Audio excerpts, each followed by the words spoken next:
What is going on, guys? It's Cameron, and right now there's Ultimate Spider-Man issue 54 on screen. That is what I'm going to be reviewing today, and this is actually the beginning of my favourite saga of the Ultimate Spider-Man series. This is the Hollywood saga, and this actually entails Dr. Octopus and Spider-Man and a bunch of other crazy stuff, which I cannot wait for you guys to see. And I think this saga actually goes on for 6 issues or 8 issues or something crazy like that, maybe even 9, but it's so good, and it literally takes Peter Parker on various adventures. Well, I say adventures, but it's more like him ending up in different places that he's never been to before. Just trust me when I say that it's the most interesting saga out of all the sagas in the Ultimate Spider-Man series. Now, obviously that's my opinion, but you'll see why it's so interesting. There's a little bit of a twist in it, but I really want to get into this quick because it is really my favourite saga of them all. So without further ado, guys, let's get into this saga, let's get into this issue, and let's go.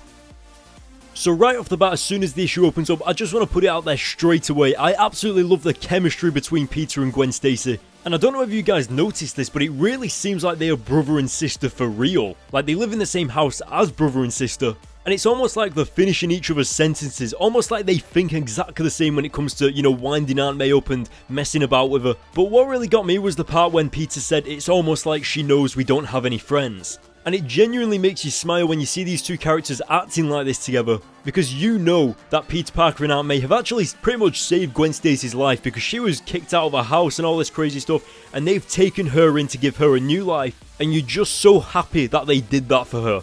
Actually, something about that I want to talk about is the way Brian Michael Bendis writes Gwen Stacy and Peter Parker's characters' interactions. Like, it's almost like the brother and sister, yet there's still that possibility of a relationship between the two characters. It's almost like they're flirting with each other, but they're not at the same time. I don't know, but it definitely keeps an open mind for a relationship in the future, maybe.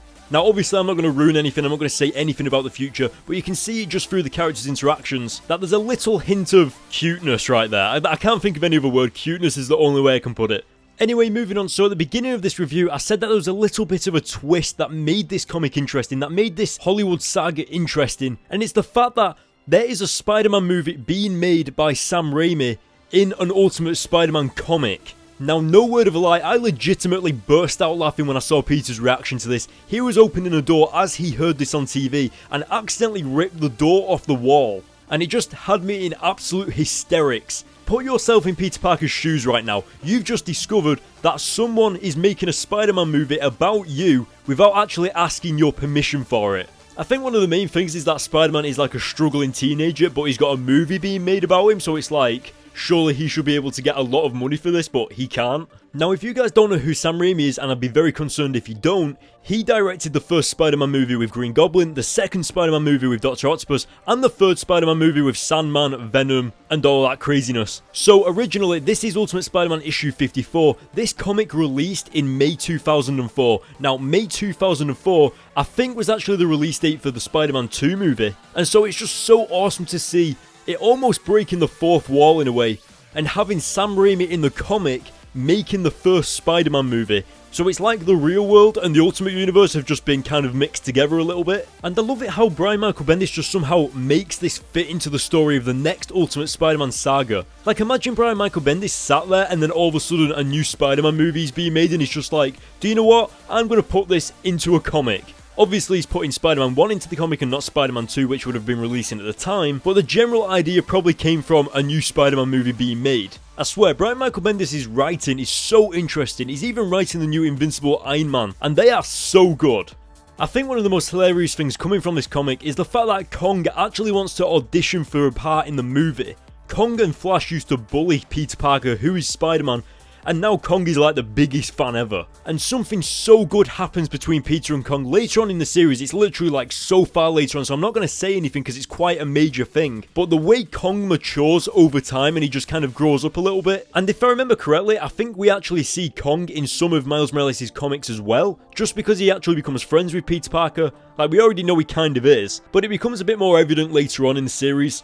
So a character that I haven't spoken about yet is Dr. Octopus. He returns in this series, he returns in this saga, and this entire saga is pretty much based around Spider-Man, the Spider-Man movie being made, and Dr. Octopus. And we saw earlier on in the comic that he was being teased that his wife is actually giving details about Dr. Octopus so that they can use the Dr. Octopus villain in the Spider-Man movie. And of course, she's getting paid for it all. And once again, guys, we know just from the 616 Spider-Man comics, just from reading Superior Spider-Man, that Dr. Octopus has a massive ego. Like, if he creates something, he wants all the credit for it no matter what. And the fact that a movie is making a movie about him and not giving him any credit for it, not paying him for it, he's obviously not going to let that happen, and that is indeed the case. So moving on throughout the comic, we see Spider-Man giving a piece of his mind to the directors and the producers of the Spider-Man movie, and even to Tobey Maguire himself, telling them that they all suck and that they shouldn't be able to do this, but we discover that they can actually do this because he's a public figure. And the only way for them to actually be able to pay Spider-Man or give him credit is if he removes his mask. But I think one of the best parts is that they actually start filming him stood there, sitting there, explaining all this crazy stuff, because obviously they can just edit it and use it as footage in the movie, etc. And I think it resembles that probably actually would happen in the movie industry. Like, if you were trying to recreate a character and then he happens to swing by where you're filming, you're obviously going to try and capture the real thing. But in my personal opinion, I don't actually like Avi Arad, the producer of the Spider-Man movies, because I think, if I remember correctly, he actually had way too much input in the Amazing Spider-Man franchise, you know, with Andrew Garfield and Emma Stone. And I think that he's one of the reasons why those movies were, like, a little bit ruined in the second movie, just because he had a little bit too much input. And if I remember, it wasn't just Sony that ruined Spider-Man 3 from Sam Raimi, I think it was also him as well, and Matt Tormack, so yeah. I have a little bit of a strong opinion on those guys just because they interfere a little bit too much, and try not to take it to heart, that's just what I've been told. So yeah, anyway, the issue ends with Dr. Octopus escaping from the Triskelion base and heading out to take down this movie. And in the next few issues, we're going to be seeing an encounter between Spider-Man, that is the real Spider-Man, and Dr. Octopus, and we're going to see where that takes those two characters. As I said at the beginning of the review, Spider-Man is going to be going on a little bit of an adventure, and it's pretty awesome. But anyway guys, what did you think? Let me know in the comment section below. I'm giving this issue a 9 out of 10. Even right off the bat, right at the beginning of the comic, Peter Parker and Gwen Stacy and their interaction was just so awesome to see. You actually love these characters, them two together interacting. There's nothing quite like it. And especially the part where Peter rips the door off the wall when he hears that Spider-Man movie is being made about him. That's just like the perfect reaction. And to actually have characters from the real world interacting with a fictional character such as Spider-Man, you don't exactly see that every day in comics, and especially not to that extent. It's almost like we're getting a little bit of a hint of what Spider-Man would be like if he was in the real world and he had movies made about him. Anyway, that is it for this video, guys. That is it for this review. What did you think? Let me know in the comment section below. What do you think is going to happen in the next issue? What do you think is going to happen to this Spider-Man movie? Don't forget about the giveaway for Secret Wars issue 9 and the giveaway for Spider-Man and Deadpool. Those giveaways are still going on, so go check those out. And now, guys, for all the latest in comic book news and updates, follow me on Twitter and Facebook, and I will see you all next time.